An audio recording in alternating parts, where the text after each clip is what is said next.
Habari kamili. Jerusalem. Waziri wa ulinzi wa Israel Katz ametishia kwamba nchi yake itaichukua kwa mabavu maeneo ya ukanda wa Gaza iwapo wanamgambo wa Hamas hawatawaachia huru mateka wa Israel inayoendelea kuwashikilia. Katz amesema kwenye taarifa yake kwamba ameliamuru jeshi kuepuka maeneo zaidi ya ukanda wa Gaza na kuonya kwamba ardhi kubwa zaidi ya eneo hilo la Palestina itachukuliwa na Israel ikiwa Hamas itakataa kuachia huru mateka. Onyo hilo limetolewa wakati Israel imetanua kampeni yake ya kijeshi iliyoanzisha tena mapema wiki hii na kusambaratisha hali ya utulivu iliyoshuhudiwa tangu kutiwa saini kwa mkataba wa kusitisha vita mwezi Januari.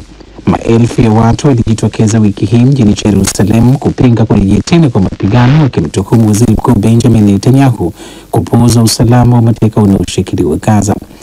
Wasiwasi huu wa waandamanaji umeonyeshwa pia na Rais Isaac Herzog wa Israel aliyesema matendo ya serikali hayawiani na dhamira yake ya kutaka kurejesha nyumbani mateka. Windhoek.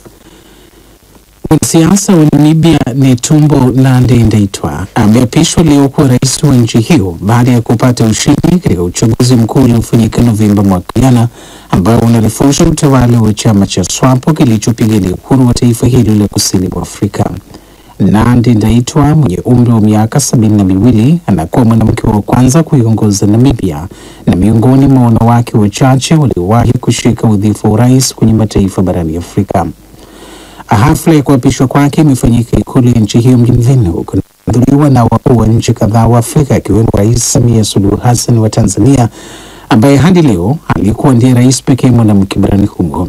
Nandi-Ndaitwah ambaye hapo kabla alishikilia nafasi ya makamu wa rais ni kada wa muda mrefu wa chama cha ukombozi wa watu wa Namibia cha SWAPO kilichoiwezesha nchi hii kupata uhuru kutoka Afrika Kusini mwaka 1990.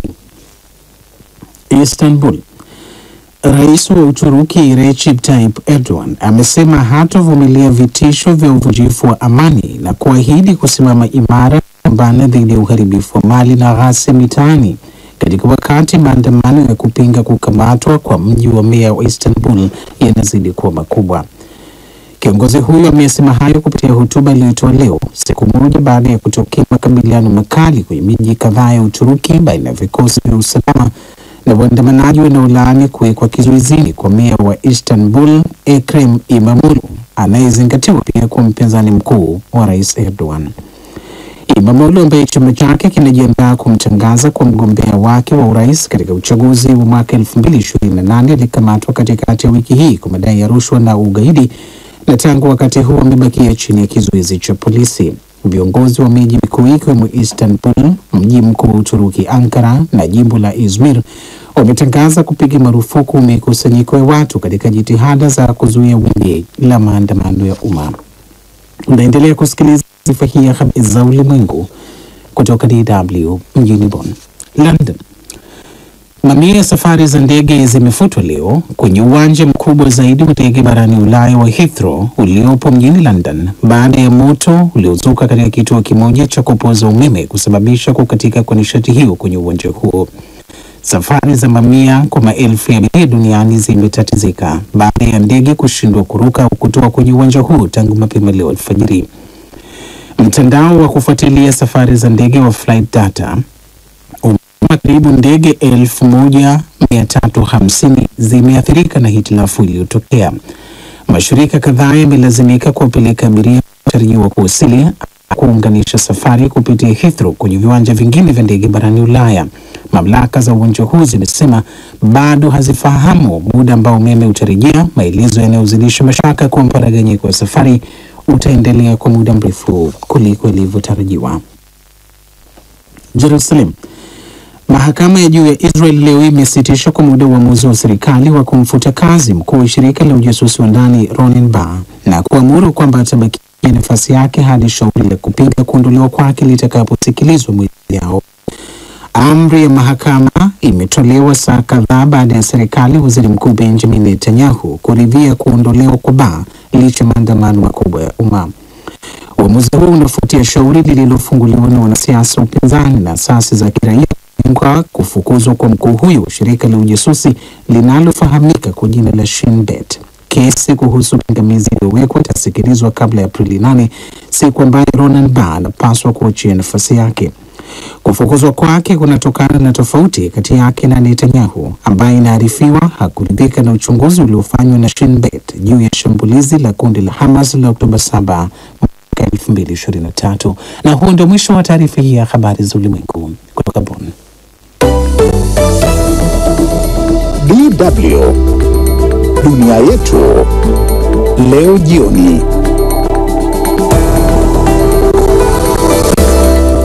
Shukrani sana Rashid Chilumba kwa taarifa hiyo. Na miongoni mwa yale tuliokuandalia ni yaliyofuatilia wetu ni kwamba uwanja wa ndege wa Heathrow wafungwa kufuatia umeme kupotea.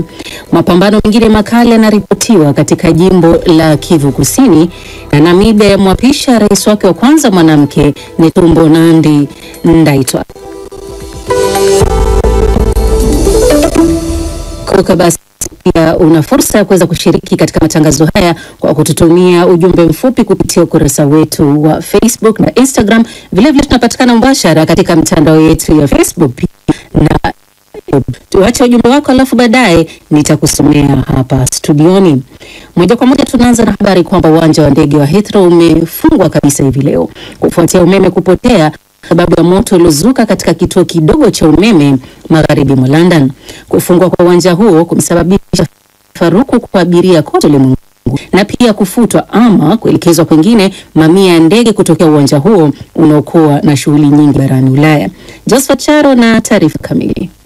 Kwa mujibu wa tovuti inayofuatilia safari za ndege Flight Radar 24, ndege kiasi 1350 zilikuwa zimepangwa kutua katika uwanja wa Heathrow au kupaa kutoka kwa maeneo ya kuondokea ndege leo Ijumaa.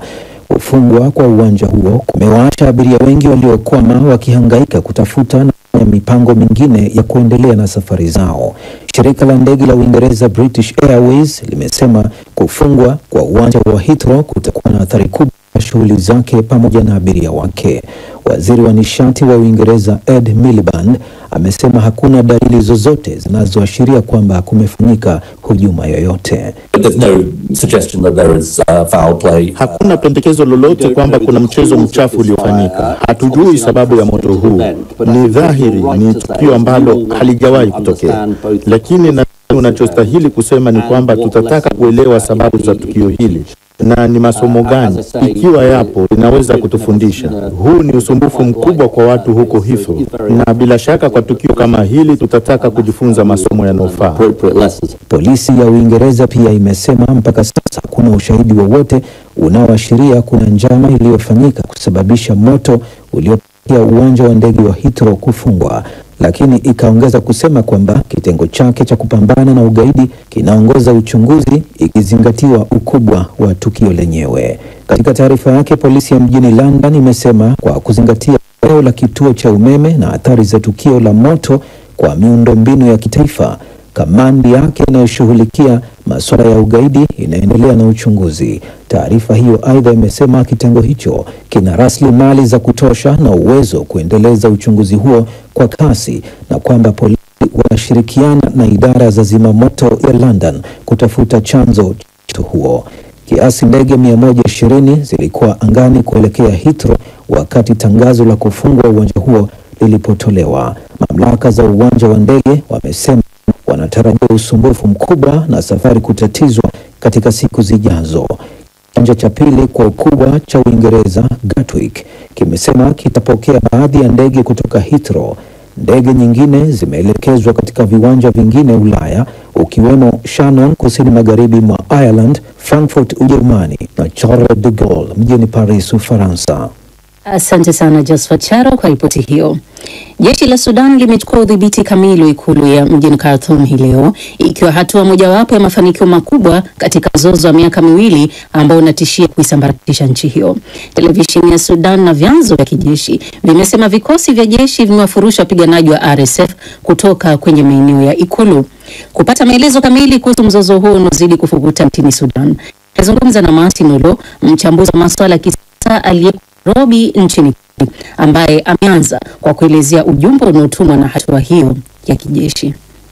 Bila shaka wanasema kwamba hawafai kuwa katika mamlaka na itabidi ya kwamba waendelee kuwafurusha, sio Ikulu, lakini waendelee kupigana mahali popote ambapo wamesitiri. Kwa hivyo ni jambo ambalo linaonyesha wazi kwamba RSF hawakubaliki kwa ujumla, na upinzani upo na hata kutoka kwa majeshi. Ni nguvu imeongezeka ya kijeshi ama ni ulegevu upande wa RSF? Bila shaka ni ulegevu, lakini pia labda ni upinzani umeongezeka, kwa sababu kumbuka kwamba RSF wamejaribu kuungwa mkono hapa na pale, lakini sio kwa wingi, na nafikiri ndio jambo ambalo bado waliwafurahishi wanajeshi na pia baadhi ya wananchi wa Sudan. Msemaji wa jeshi la Sudan Nabil Abdallah amesema kwamba vikosi vya serikali vimeangamiza kabisa wapiganaji hawa RSF, vifaa vya adui, na pia limeapa kwamba jeshi litaendelea kusonga mbele katika nyanja zote hadi ushindi utakapokamilika. Hatua hii ina nafasi ya kutokea? Bila shaka ipo. Kumbuka kwamba iwapo wanajeshi watataka kushika mamlaka, watataka kuendelea kupigana, basi watakuwa na ari hiyo. Labda kitakachowazuia tu ni ukosefu wa silaha na ukosefu wa kuungwa mkono, lakini iwapo wataungwa mkono na hasa mataifa ambayo kwayo ni marafiki wa wanajeshi, bila shaka inaonekana wanaweza kusukuma msimamo huo lao. Na juhudi nyingi Bwana Olozi zimeonekana za mazungumzo na pia zimefanyika kujaribu kumaliza vita hivyo nchini Sudan. Nikizungumzia Umoja wa Afrika, kumekuwa na mwingilio Umoja wa Mataifa na hata baadhi ya nchi za Kiarabu, lakini bado zote hazijafanikiwa. Tuseme mazungumzo sio chaguo tena katika kutafuta suluhisho katika mzozo huu. Mara nyingi tumeona mazungumzo haya dafu katika mizozo. Kumbuka ya kwa tuna mizozo DRC, tuna mizozo Sudani ya Kusini, tuna mizozo Sudani ya Kaskazini. Kwa ujumla tuna mizozo mingi tu Afrika ambayo kwayo kuna mazungumzo yanaendelea na baadhi ya mazungumzo ndani ya mazungumzo. Kwa hivyo utaona kwamba ingawa Afrika wameweka, kwa mfano hapa Kenya tuna msukumo mazungumzo wa kushughulikia swala la DRC, lakini unaona kwamba Afrika wanaenda kule Uarabuni kufanya mkutano. Kwa hivyo ni mambo ambayo kidogo hayachangii kuweka imani katika mazungumzo na pia kuweka imani katika uongozi kutoka katika bara la Afrika. Inaonekana ushawishi mkuu uko nje wa bara badala ya kusema kwamba ushawishi mkuu uko ndani ya bara. Na kama mazungumzo hayana nafasi, chaguo lililosalia ni lipi katika mzozo huu wa Sudan? Bila shaka umeona chaguo ndio hilo. Wanajeshi wanasema mtokeni, na wanasema tutaendelea kuwafuata. Ukiangalia DRC ndio hao wanaendelea kupigana. Kwa hivyo wanajeshi watachukua ama silaha ama vita vitachukua nafasi ya kutafuta uongozi mahali ambapo mazungumzo yanafeli. Martin Olo, huyo mchambuzi wa masuala ya kisiasa aliyeko Nairobi nchini Kenya. Nchini Jamhuri ya Kidemokrasia ya Kongo, wakati ambapo waasi wa M23 wakiwa wamekiteka kijiji cha Walikale huku wakijaribu kuelekea kwenye mji wa kimkakati wa Kisangani. Mapambano mengine makali yanaripoti katika jimbo la Kivu Kusini kati ya wapiganaji wa Mai Mai wazalendo wanaoungwa mkono na serikali ya Kongo wakisaidiwa pia na jeshi la Burundi na la Twirwaneho linalosaidiwa na waasi wa Burundi Red Tabara linalodai pia kuungana na AFC M23 katika eneo la Minembwe ndani ya wilaya Fizi. Ripoti kamili na Amina Abubakar. Mapigano hayo yameanza tangu Alhamisi katika kijiji cha Kawera kilichopo umbali wa kilomita 6 kutoka senta ya Minembwe ndani ya wilaya ya Fizi. Pacific Karauka ni mratibu wa asasi za kiraia katika nyanda za juu za Fizi, Uvira na Mwenga, anaeleza hali ilivyo. Kwa kweli vita ni mingi sana Minembwe, hata kwa sasa tunaongea vita ni mingi sana. Wasemo wanaita Muliza, Kakenge, kote kule ni moto kali kwa sababu kuanzia asubuhi Twirwaneho M23 walienda atakewa zalendo. Vita mingi sana na mpaka kwa sasa kabisa moto ni moto tu. Mbali na Fizi, mapambano pia yameripotiwa katika wilaya jirani ya Uvira ambapo vijiji vya Masango, Ruhuha na Rubarati viliamka kwa mashambulizi ya mabomu kati ya wazalendo na Twirwaneho ambao kwa mujibu wa vyanzo kadhaa walitaka kuvuka kutoka Kageregere huko Bijombo kuelekea Muranvia huko Minembwe. Vyanzo hivyo vimeeleza kwamba Mai Mai wazalendo wanafanya mashambulizi wakijaribu kuteka upya baadhi ya vijiji vya Minembwe vilivyodhibitiwa na Twirwaneho, kishuku pia Twirwaneho wanajaribu kuungana na M23 katika eneo la kaskazini mwa jimbo la Kivu Kusini ili kuvamia miji ya Uvira na Baraka na hivyo kufanikiwa kudhibiti ukanda huo wa mashariki unaopakana na nchi jirani ya Burundi. Eric ni mkazi wa Mikenge, anataka usalama urejeshwe katika vijiji hivyo haraka. Wakati FRDC wala jeshi la taifa limekimbia Minembwe, limeacha Minembwe katika mikono ya AFC Twirwaneho. Minembwe haitabaki kati ya mikono ya AFC Twirwaneho aliyewa M23, na Mikenge haitabaki na haiwezi baki katika mikono ya AFC Twirwaneho. Akithibitisha mapambano hayo, msimamizi wa wilaya ya Fizi Sami Kalonji anatoa wito kwa pande zote hizo kukomesha uhasama na anayaalika mashirika ya kibinadamu kutoa msaada kwa maelfu ya watu wa makabila yote upande huo waliokimbia makazi yao. Watoto, wanawake, wazee, wababa wamekimbia manyumba zao. Tunasema kwa serikali yetu ya Kongo, kwa viongozi wakuu ya kufanya nguvu ya kurudisha amani. Haya yanajiri wakati ambapo kundi la AFC M23 linazidi kuteka baadhi ya maeneo ya mashariki mwa Kongo. Kundi hili linalodaiwa kusaidiwa na Rwanda limeteka mji wenye madini wa Walikale na vijiji vya pembezoni likitishia kuelekea mji wa Kisangani. DW tunavuma kwa kishindo.